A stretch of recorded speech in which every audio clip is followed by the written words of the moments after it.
Screen Directors Playhouse. Stars Joseph Cotton, Mercedes McCambridge. Production Spellbound. Director Alfred Hitchcock. And now, our host narrator for tonight, the distinguished director of Spellbound, the master of suspense, Mr. Alfred Hitchcock.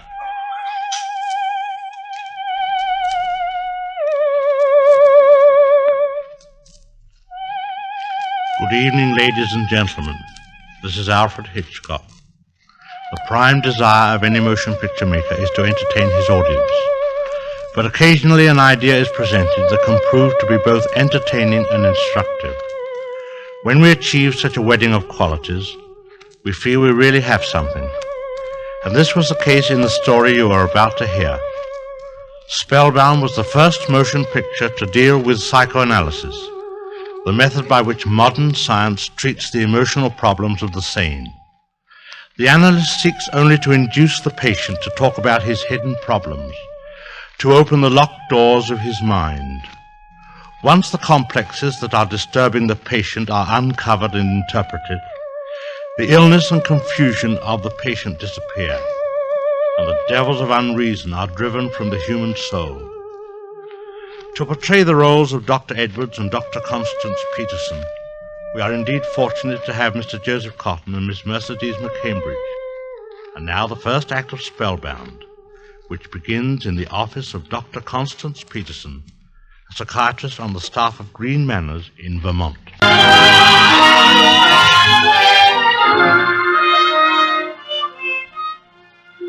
Dr. Peterson, I've been watching your work for 6 months. It's brilliant, but lifeless. There's no intuition in it. Your lack of human and emotional experience is bad for you as a doctor, and fatal for you as a woman. Dr. Fleurot, I've heard that argument from a number of amorous psychiatrists who all wanted to make a better doctor of me. Oh, yes, but I've got a much better argument. I'm terribly fond of you. Why? Well, for one, you're beautiful. If you please, I'd prefer it if you removed your arm from round my waist. Constance, you're not a textbook. You're a sweet, pulsing, adorable woman. Underneath. I sense it every time I come near you. You sense only your own desires and pulsations. I assure you, mine in no way resemble them. And now, Doctor, I'm very busy. If you'd care to, why don't you report your observations of me to our new Chief of Staff, Dr. Edwards? I understand we're to meet him at lunch.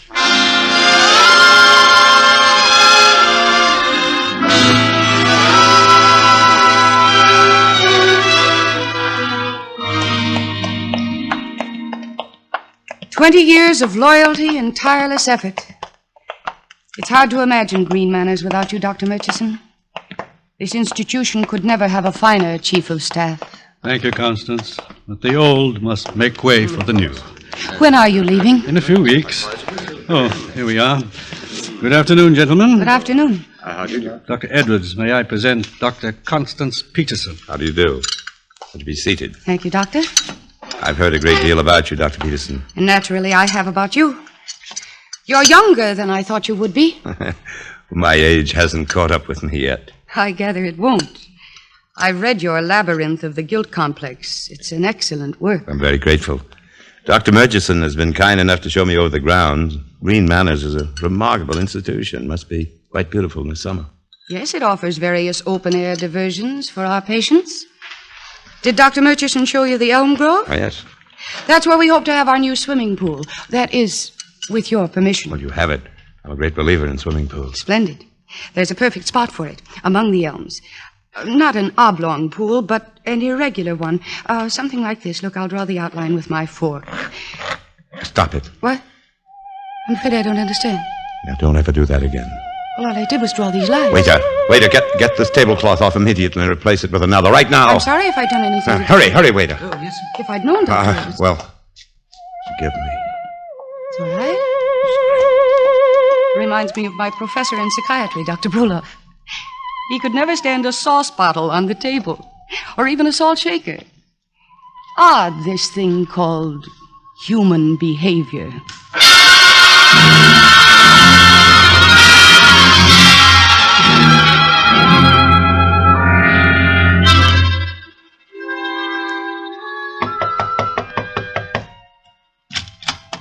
Dr. Edwards, you sent me a note to come to your office immediately. Oh, yes. I've been listening to Mr. Gomes, and I thought you might help out. He's your patient.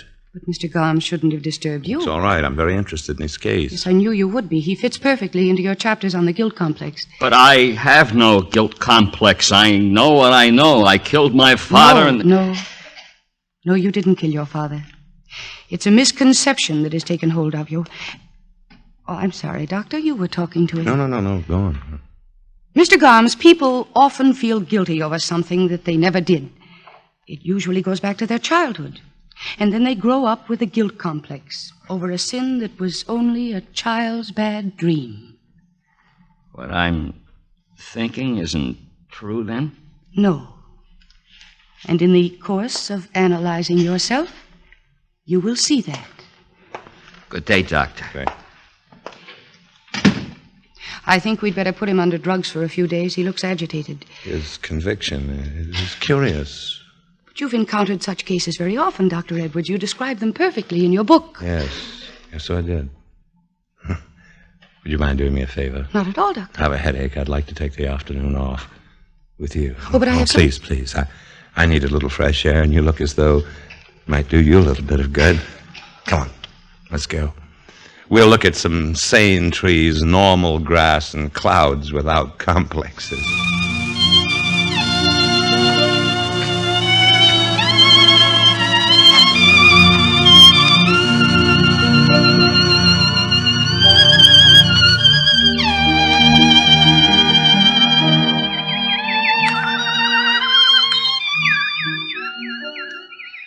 I think the greatest harm done the human race has been done by the poets. Well, poets are dull boys, most of them, but not especially fiendish. They keep filling people's heads with delusions about love, writing about it as if it were a symphony orchestra or a flight of angels. Which it isn't. Come on, duck under this fence. All right. No, of course it isn't. People fall in love, as they put it, because they respond to certain hair coloring or vocal tones or mannerisms that remind them of their parents. Sometimes no reason at all. Oh, but that's not the point. The point is that people read about love as one thing, and they experience it as another.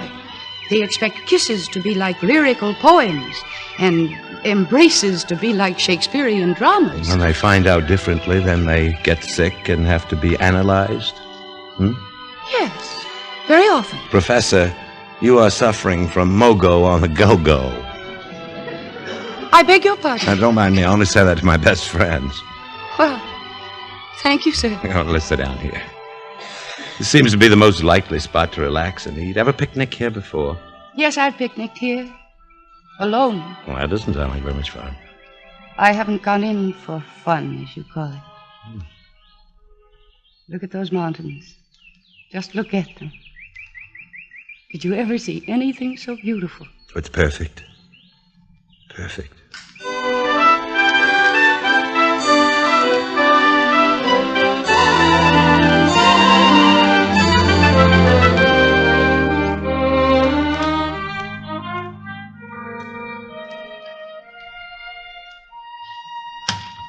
Constance? Oh, it's you, Dr. Murchison.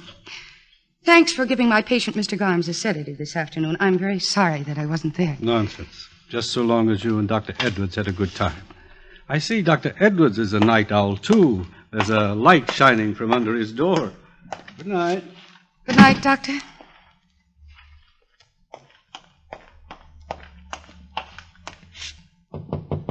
Yes? I saw your light, Dr. Edwards, and I... Oh, come in. I didn't realize it was quite so late. What I was going to say was that I was going to read your new book. I'd like to discuss it with you. I never have discussed an author's work with him before. Of course, at school we had several literary professors, but then that was quite different. I sound rather nervous, don't I? No, not at all. I thought I wanted to discuss your book with you. I'm amazed at the subterfuge. I don't want to discuss it at all. I understand. Quite remarkable to discover that one isn't what one thought one was. I mean, I've always been entirely aware of what was in my mind. And you're not now? This is quite ridiculous. It was stupid of me to come in here like a distracted child. You're very lovely. Well, please don't talk that way. You'll think I came in to hear that. I know why you came in. Why? Because something has happened to us. But it doesn't happen like that in one day. Happens in a moment sometimes. I felt it this afternoon. It was like lightning striking. It strikes rarely. I don't understand how it happened. Oh, my darling. Darling, what is it? Why are you staring at me like that? It's not you. It's something about your robe. My robe, I don't understand. Oh, forgive me. Something struck me. I've been having a rather bad time with my nerves lately. And your robe, I mean the dark lines. Oh, but you're ill. No, I'll be all right.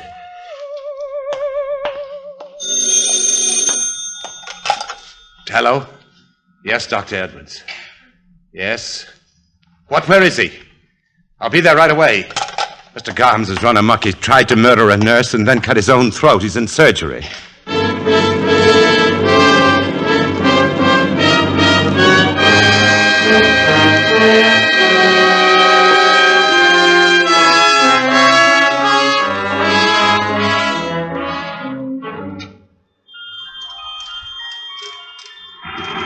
Pulse 140. How is he? How is he? His pulse is going down, Dr. Edwards. Step aside, Dr. Murchison. What's that? Why are the lights out in the corridor? What do you mean? It's dark. That's why Mr. Garms did it, because the lights are out. And put them on. And the doors and lock them. You can't keep people in cells. Dr. Edwards, Get away from me, you fools, babbling about guilt complexes. What do you know about them? He did it. He told me. He killed his father. Then put on the lights, quick. It's dark. Dark. Go.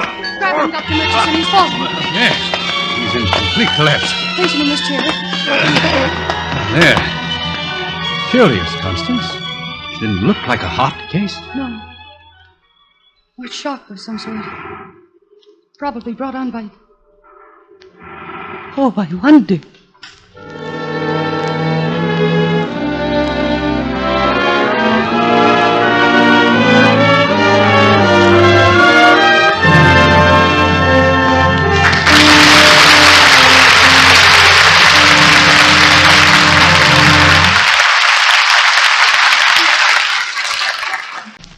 Now, the second act of the Screen Directors Playhouse presentation of Spellbound, starring Joseph Cotton and Mercedes McCambridge.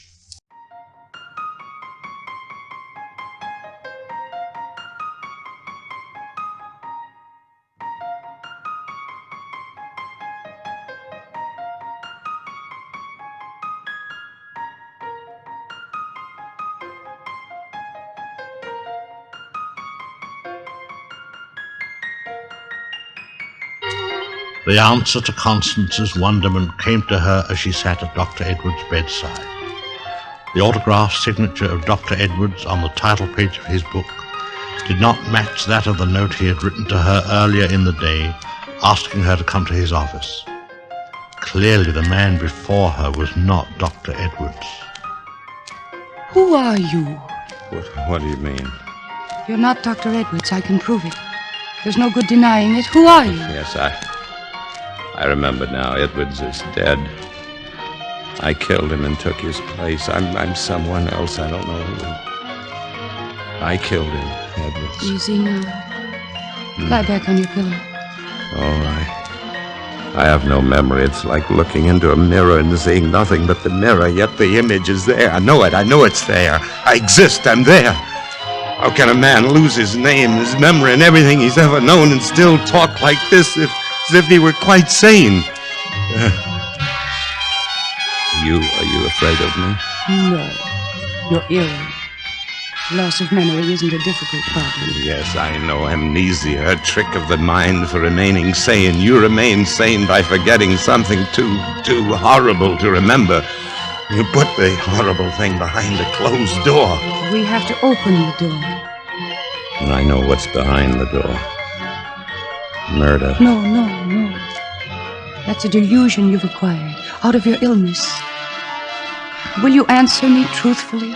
And will you trust me? I trust you. But it's no use. I can't think. I don't know who I am. I don't know. When did you have your first doubt that you might not be Edwards? I don't remember. Oh, yes.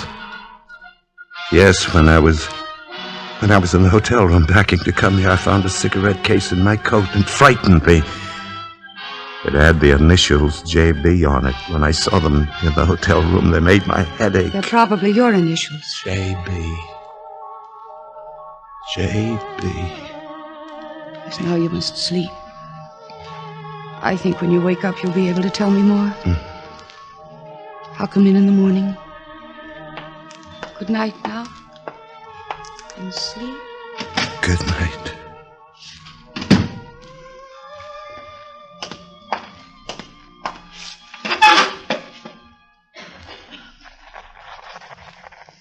Constance, dearest, I cannot involve you in my troubles for many reasons, the most important being that I love you. When the police step in, tell them I'm at the Empire State Hotel in New York. I prefer to wait alone for the end. Goodbye, JB.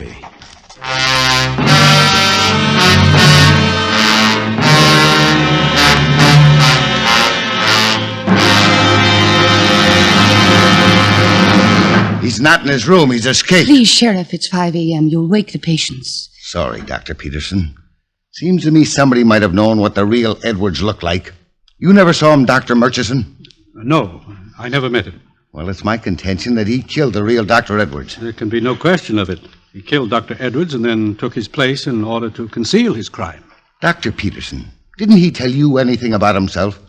You were with him for quite some time after his collapse in the operating room. No. He was unable to speak coherently. You don't seem very surprised to learn that this man was a fake and maybe guilty of murder. I thought his collapse was due to mental strain. That's a funny diagnosis for a fellow who's supposed to have just come from a vacation. I made no medical diagnosis. I was shocked to see him collapse, and I didn't think beyond that. You have no idea where he might have gone? No. Well, I better get back to my office and spread the alarm.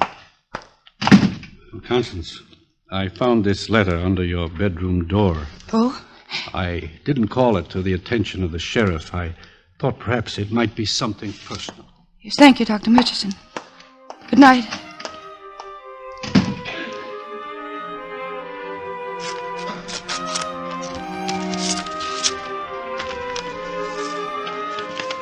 Constance, dearest, I cannot involve you in my troubles for many reasons.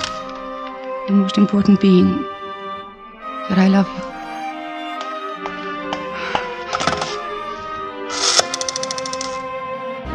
Operator, the airport, please.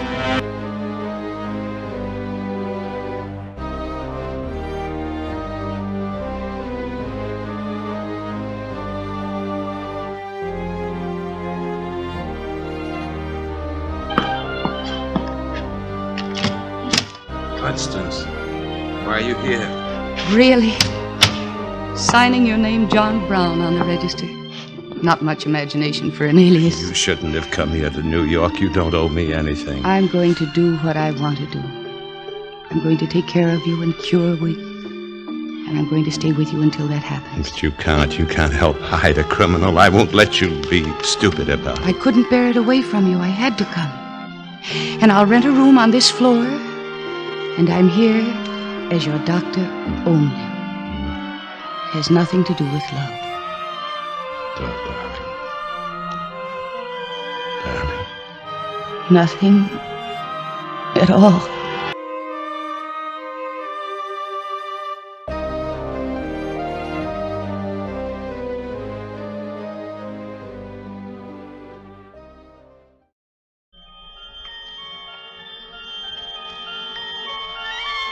Try remembering.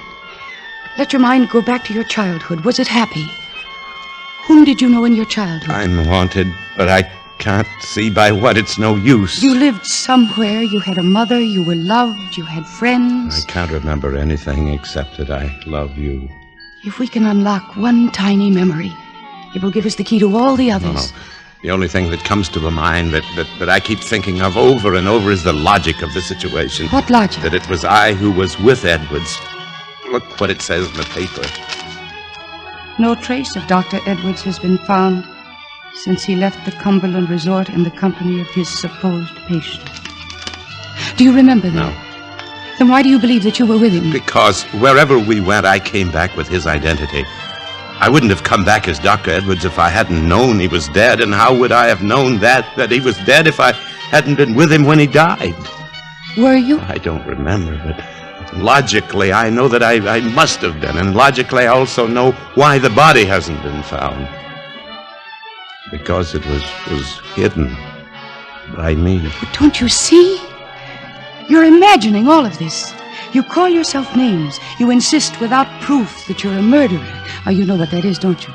Whoever you are, that's a guilt complex that speaks for you. It's a guilt fantasy that goes way back to your childhood. No, I think you're quite mad. You're much crazier than I to do all this for a creature without a name, to run off with a pair of initials. Look at that paper. Oh, I know. It's the bellhop. I ordered the later editions of the paper. Thank you.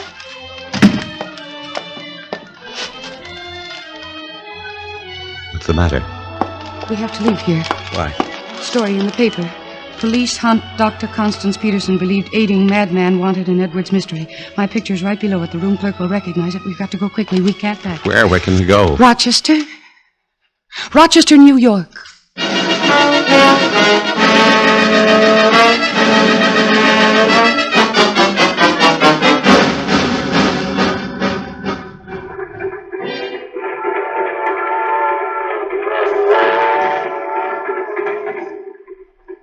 By the way, why are we going to Rochester? We're going to visit Dr. Bruloff. Oh, the fellow doesn't like sauce bottles. He was my analyst. He psychoanalyzed me. Really? Well, what was wrong with you? All analysts have to be psychoanalyzed by other analysts before they start practicing. Oh, that's to make sure they're not crazy. Apparently, the mind is never too ill to make jokes about psychoanalysis. I'm sorry, I'm a pig. No, I am, really. I keep forgetting you're a patient. So do I. When I hold you like this, I feel entirely well. Darling, will you love me just as much when I'm normal? Oh, I'll be insane about you. Oh, I am normal. We're alone here in this compartment. There's nothing wrong with me that a nice, long kiss wouldn't cure. Well, I've never treated a guilt complex like this before. No, look, let's stop and pick up where we left off. Pick up what? Try to recall the first moment you thought you were Edwards. Darling, I have a confession to make. I'm listening. As a doctor, you irritate me. I sit here swooning with love, and then suddenly you ask me a question, and I don't like you anymore. No. Do you have to sit there smiling at me like some smug, know-it-all school teacher? I can't help smiling. That's what happens in analysis. As the doctor begins to uncover the truth in a patient, said patient develops a fine, hearty hatred of said doctor. Oh, you're going to hate me a great deal before we're through. And you're going to like that? As a scientist, yes. Well, if I should happen to biff you one, you'll consider it a sort of diploma? Yes, but don't biff too high. Oh, darling. Darling, I love you. Come close to me. No, not now, really. I think we should go on with our investigation. Come. We have some new facts to work with what now. facts? You're a doctor. You were in an accident. How do you know I was in an accident? Your arm and forearm are burned, and you were in Rome. I was never in Rome in my life. You were either there or going there, because in a moment of stress you mentioned Rome. Now think of Rome. Maybe Rome, Italy. When did you go to Rome? What did you do in Rome? Think.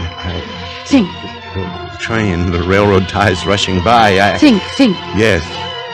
I remember something. Fighter planes spotted us. You were flying. Transport, medical corps over Rome, headed north. What happened? They hit us. Caught fire. A uniform burned, bailed out. What else? I don't know. It blacks out. You left the army. Yes, probably deserted. I hated killing. I can remember that much. Your guilt fantasies were obviously inflamed by your duties as a soldier. Stop it! Babbling like some phony King Solomon. You sit there full of half-witted double talk that makes no sense. If there's anything I hate, it's a smug woman. Please, darling. We're just beginning. Don't biff too hard yet.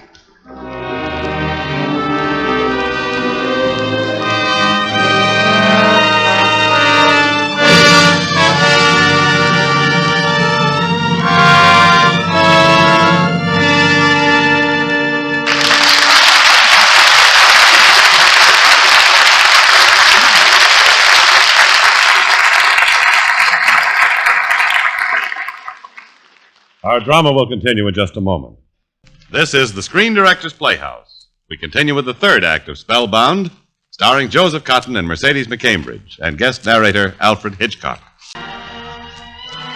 The succeeding 6 hours on the train for Constance and J.B. or John Brown, or whatever an amnesia victim can name himself, was a series of questions and evasive answers.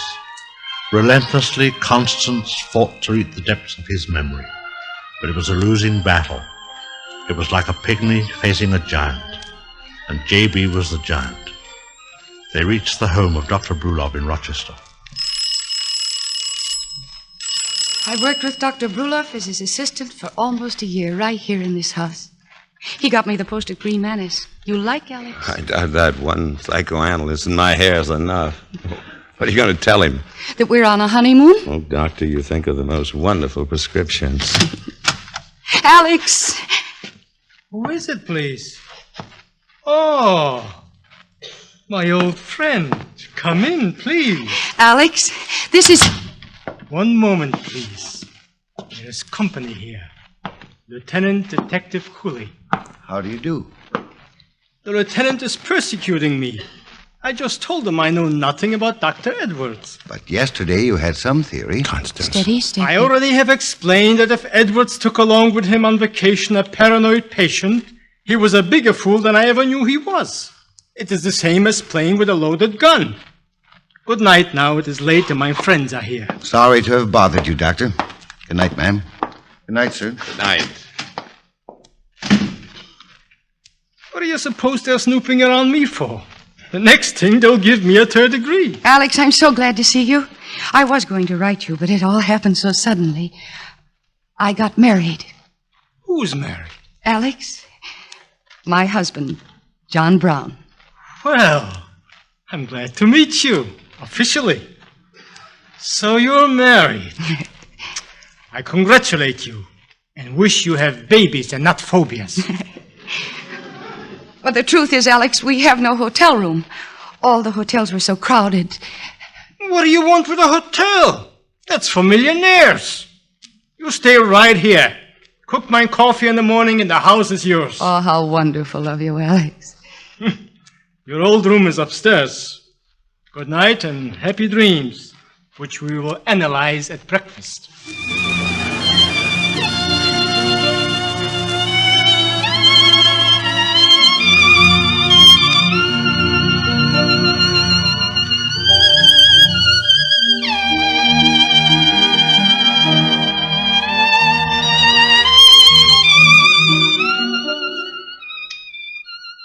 You know this room has changed? Oh, but it isn't really. It's I whom changed. It's called transfer of effects. Oh, what is? The fact that everything seems so wonderful in this room. Oh, that's what it's called, is it? Darling, did the policeman disturb you? Oh, no, one ignores such trifles on a honeymoon. I take it this is your first honeymoon. Yes. I mean, it would be, if it were. No, darling. Darling, for what it's worth, I can't remember ever having kissed any other woman before. I have nothing to remember of that nature either. You're very sweet. Of course, I'm no child. Far from it. I'm well aware that we're all bundles of inhibitions. Dynamite dumps, darling. No, please don't. Well, Don't do that. why not? Well, it isn't ethical. I'm here as your doctor. Well, you may. Stop worrying, Doctor. I'm going to sleep on the couch. Oh, no. The doctor occupies the couch, fully dressed, and the patient always sleeps in the bed. Now, I'll leave you for a bit so that you can get undressed and get under those covers. Covers.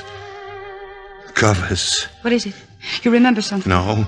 This room reminds you of No, something. no. You're resisting a memory. What's in your mind? Don't start that again. Don't stand there with that wiseacre look. I'm sick of your double You talk. were looking at the bed. What frightens you No. there? It's white lines. Yes. When I made fork marks on the tablecloth, they agitated you. And then that night that you kissed me, you pushed me away because of my robe. It was white. It had dark lines on it. Try to think. Why does the color white frighten you? Think of white. Yes. White. Yes, it frightens me. I can't look. Don't run away. Stand still and look at the white spread. I'll look at it and remember. No. What is that in your hand? I don't know. It's a straight-edged razor. Where did you get that? I don't know, I tell you. I must have picked it up somewhere. Give it to me.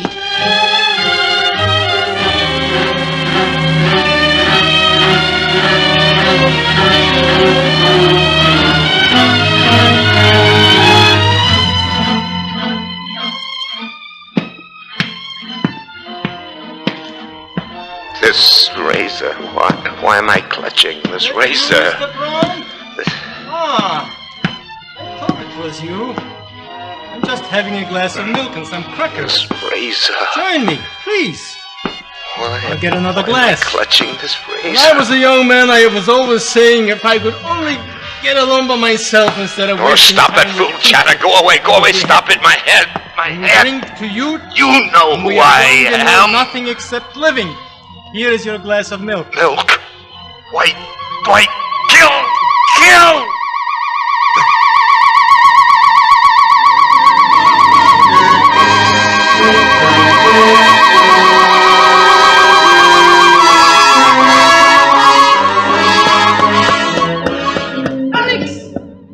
Alex, are you all right? Good morning. Oh, Yes, I'm all right, thank you.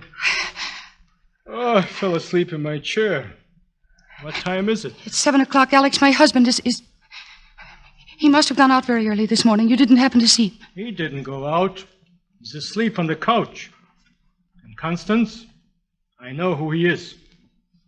Yes, I should have known I couldn't fool you. This razor, I found it in his hand last night. He's a schizophrenic capable of committing murder. I'm going to call the police. No, Alex, please.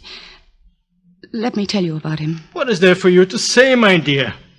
We both know that the mind of a woman in love is operating on the lowest level of the intellect. Yes, you're right. No, I'm not an analyst here. I'm not even a doctor, and I'm not going to talk to you as one. But believe me, Alex, not what I say, but what I feel. The mind isn't everything. The heart sees deeper sometimes. And the shock of a police investigation might ruin his chances for recovery. And, Alex, I can save him. But if he killed Dr. Edwards, how can you help him? But he didn't. He didn't. But if it turns out he did, which I am good and certain it will. But it won't, Alex. You yourself taught me what Freud says. A man cannot do anything in amnesia that his real character would not have done. And how do you know what his real character is? I do know. I couldn't feel this way toward a man who was bad, who had committed murder. I couldn't feel this pain for someone who was evil. You are 20 times crazier than he. What do you want me to do? Give me time to treat him and cure him before the police find him. This could take a year. No, Alex, no. All right, a half a year. We should sit and hide for a half a year waiting to find out if he's going to cut your throat, my throat, and set the house afire? No, Alex, please. Just a few days. Before you turn him over, let me try for just a few days more. And if I can't do anything, if we both can't, then you can call the police. But you're not hiding a criminal. There's no evidence against him. Please. All right. Go make me coffee. I will pretend to myself I'm acting sensible for a few days.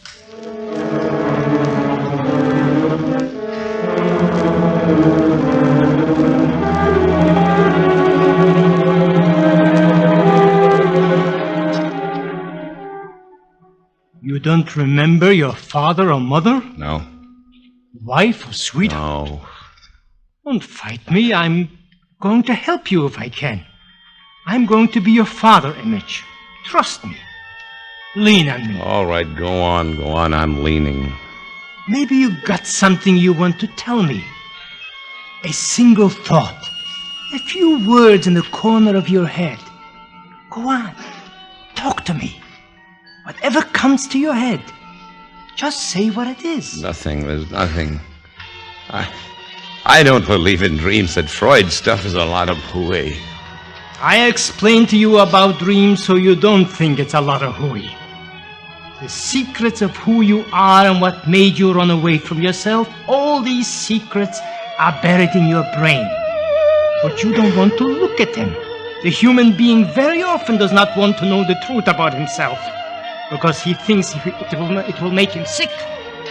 He, she make himself sick at trying to forget. You follow me? I'm not interested. All I've heard around here is dreams. I'm sick of them. There's nothing in them. But there is.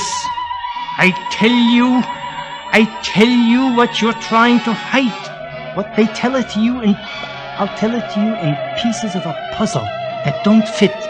The problem of the analyst is to examine this puzzle, put the pieces together in the right place.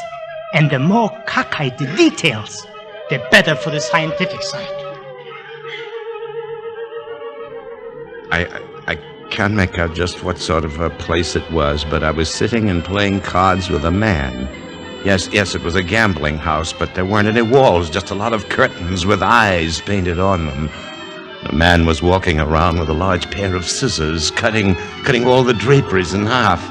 And then a girl came in with hardly anything on and started walking around the gambling room, kissing everybody. She came to my table first. Did you recognize this kissing bug? Well, I'm afraid she looked a little like Constance. Oh, go on. Well, I was sitting there playing cards with a man who had a beard. I was dealing to him, and I turned up the 7 of clubs. He said, that makes 21. I win. But when he turned the cards, they were blank. And just then, the proprietor came in and accused him of cheating. The proprietor yelled, "This is my place, and if I catch you cheating again, I'll fix you." Is that the end of the dream? No. Then someone was leaning over the sloping roof of a high building. It was the man with the beard. I yelled to him to watch out. Then he went over slowly with his feet in the air. Then I saw the proprietor again, the man in the mask. He was hiding behind a tall chimney, and he had a small wheel in his hand. I saw him drop the wheel on the roof. And then I suddenly found myself in a weird, deserted desert.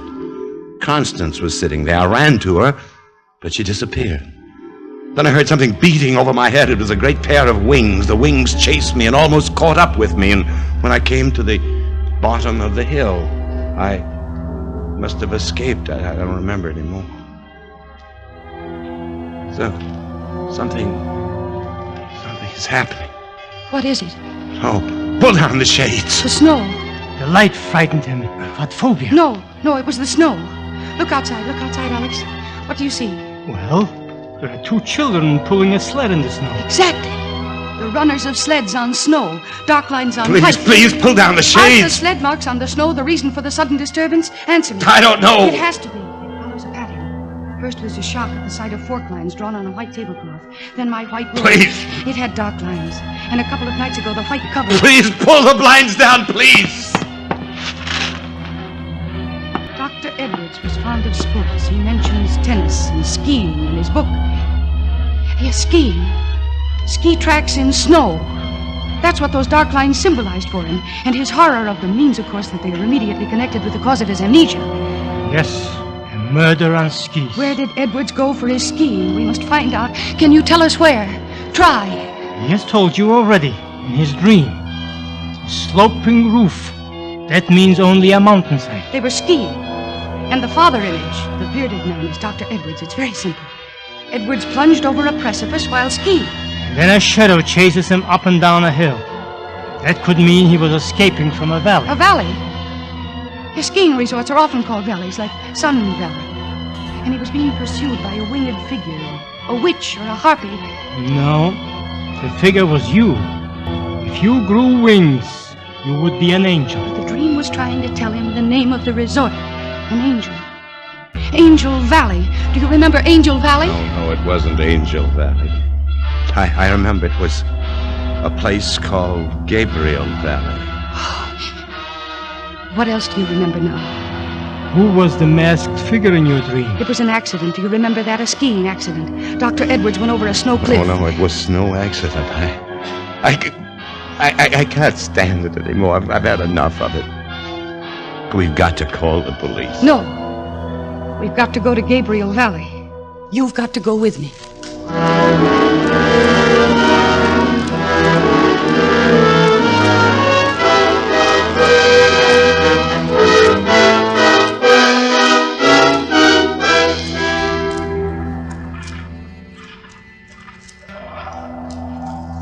All right. Get your skis on. We're going down that slope. I can't. Why not? I know about the razor and brew off. But nothing happened. Well, let me give myself up. I've committed one murder, I can commit another. Guilt. You've lived with it for a long time, haven't you? Yes. Since childhood. What? Ever since your childhood, you've tried to run away from something. You've always felt guilty about anything around you. What was it in your youth?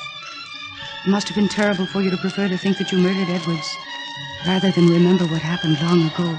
I'm not going down that slope. No. You said you loved me. Look at me then. Why am I fighting for you? Because I love you, because I need you. I'm nothing. Put your skis on. Right, but what good will that do? We're going down this slope as you did with Edwards, and you'll see your innocence. You'll see what really happened. You mean because it will happen again? Yes. What if I killed him? Isn't it true that if the episode is repeated, I'm likely to do the same thing I did before? How do you know I won't kill again? Because I'm convinced you didn't kill in the first place. Constance, you believe in me enough to take such a chance.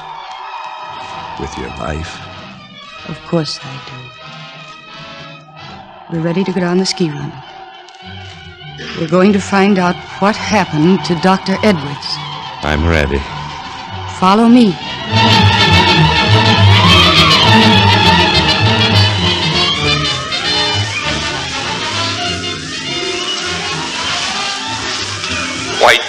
White with dark lines. I know about the razor and Bruloff. I've committed one murder. White with dark lines. Ski tracks. Dr. Edwards ski tracks. Ahead of me. I can commit I've another. got to get close. I've got to be near you, Dr. Edwards. Isn't it true that if I kill Dr. Edwards here on the ski run, I'm likely to do it again? Closer. I've got to get How do closer. you know I won't kill again? Soon. Oh, no! Precipice ahead. Precipice ahead. Stop, Dr. Edwards. Move.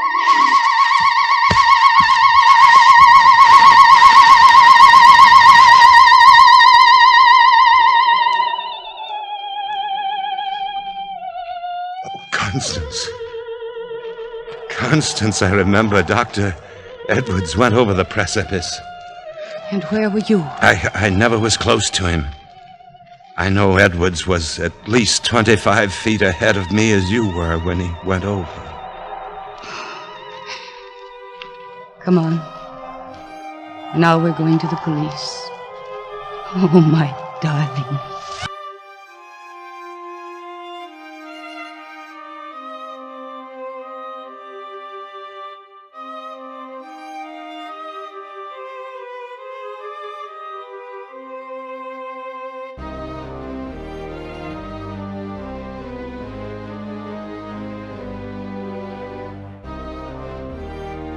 Constance, I remember my name.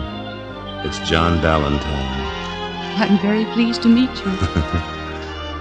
I ran into Dr. Edwards when I was in Cumberland Mountains trying to recover from some kind of nerve shock I got in an Army plane crash. He was on vacation, but I asked him to help me and invited me to go skiing with him. We went through New York, and I vaguely remember going to lunch somewhere. I'm still a little vague about the lunch part. And then we arrived here. The accident happened. Tell me. It's vital that you remember your youth. The incident... I believe I can tell you that now. My brother Tom was 5 and I was 7. We lived in a house which had a long banister alongside the steps outside. About the house and immediately below the banister was an iron spiked railing. Tom and I always used that banister for sliding. One day he went first and I followed behind him. When he reached the bottom, he didn't get out of my path rapidly enough and I couldn't stop. And Tom was impaled. I realize now it was an accident. I didn't kill my brother. And the ghost of the past is gone now, darling. That was the memory you were afraid of. That's why you took on the role of Dr. Edwards, to prove to yourself that he wasn't dead and therefore you hadn't killed him. It was your childhood guilt complex. Professor, I never quite realized in my amnesia state how very lovely you are. Hello, Dr. Peterson. Well, hello, Lieutenant Cooley.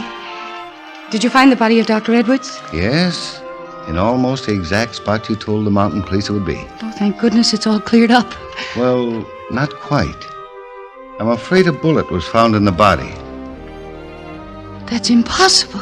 I'm afraid, Mr. whatever your name is, that you're charged with murder.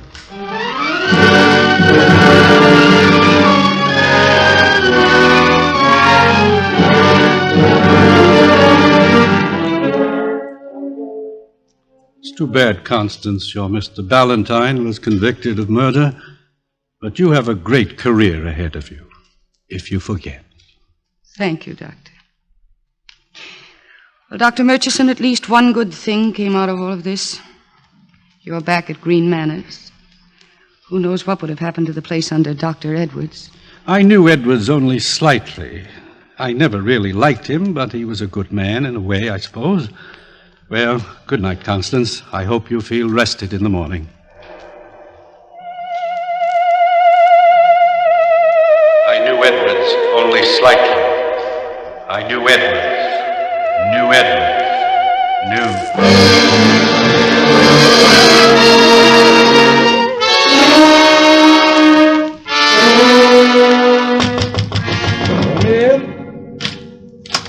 Dr. Murchison, I want to talk to you. Please sit down. What's your problem? It's a dream that one of my patients reported. May I ask who the patient is? The patient is Mr. Ballantyne. Charming loyalty. What did he dream? He dreamed that he was in a gambling house. It was full of odd people playing with blank cards. Blank cards. Obviously, the patient was trying to deny it was a gambling house. One of the people in the place went around cutting drapes in half. Another was a scantily dressed girl who was kissing everybody. With a little effort, one could almost imagine them inmates of Green Manors. Yes, that's what I had in mind, Doctor. The patient was playing cards, now no longer blank, a game of 21 with a bearded man, who was evidently Dr. Edwards. Yes, one usually dreams of one's analyst as authority with a beard. Yes, he dealt Dr. Edwards a 7 of clubs, and Edwards said, that makes it 21. I would say that the patient was trying to mention a locale. The 7 of clubs might mean a club. Yes, with the word 21 in it. There is such a place in New York. It's called the 21 Club. I've heard of it. And the patient dreamed that the proprietor of the place came in and began accusing Dr. Edwards of cheating. He ordered Edwards out of the place and said, I won't allow you to play here. This is my place. I'm going to fix you. The dream gives the locale a double identity, the 21 Club and Green Manors. But the proprietor seems to belong more to the latter. In fact, I would say that this angry proprietor who threatened Dr. Edwards was myself. It seemed that way to me. I presume you only arrived at this solution tonight and have confided your findings to nobody. Not yet. Was there any more to the dream? Yes. The patient dreamed that he and Dr. Edwards were on a high, sloping roof, and that he saw Dr. Edwards plunge over to his death. He also saw the angry proprietor hiding behind a chimney, holding a small wheel in his hand. He dropped the wheel. The symbolism of the wheel escapes me. It was a revolver. The proprietor who threatened Dr. Edwards' life dropped a revolver in the snow in Gabriel Valley after shooting Dr. Edwards in the back. The weapon is still there at the foot of the tree with the murderer's fingerprints on it. I cannot agree with this part of your interpretation for the good reason that the weapon is now in my hand.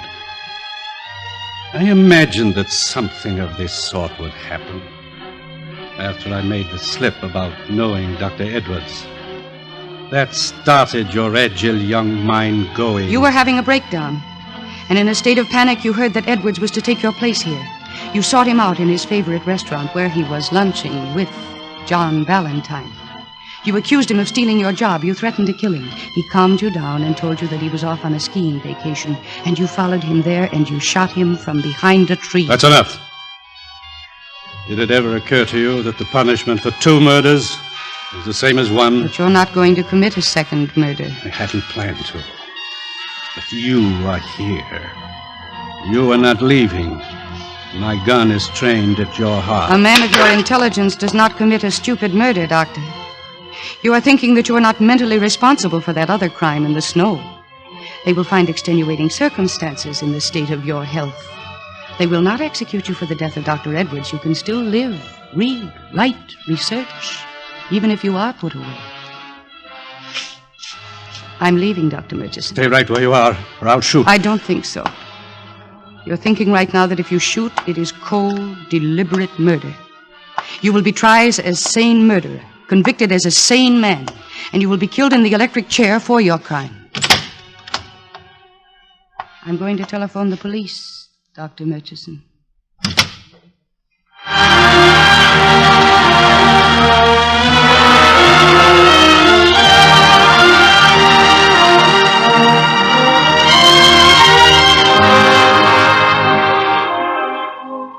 How does it feel to be a great analyst, darling?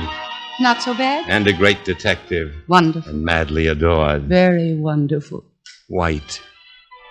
You know, with a little orange blossom in your hair, you'll look wonderful in white.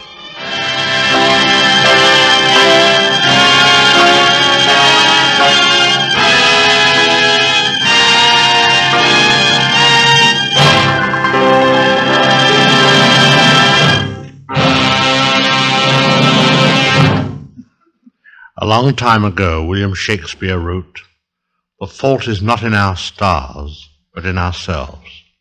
How very wise he was.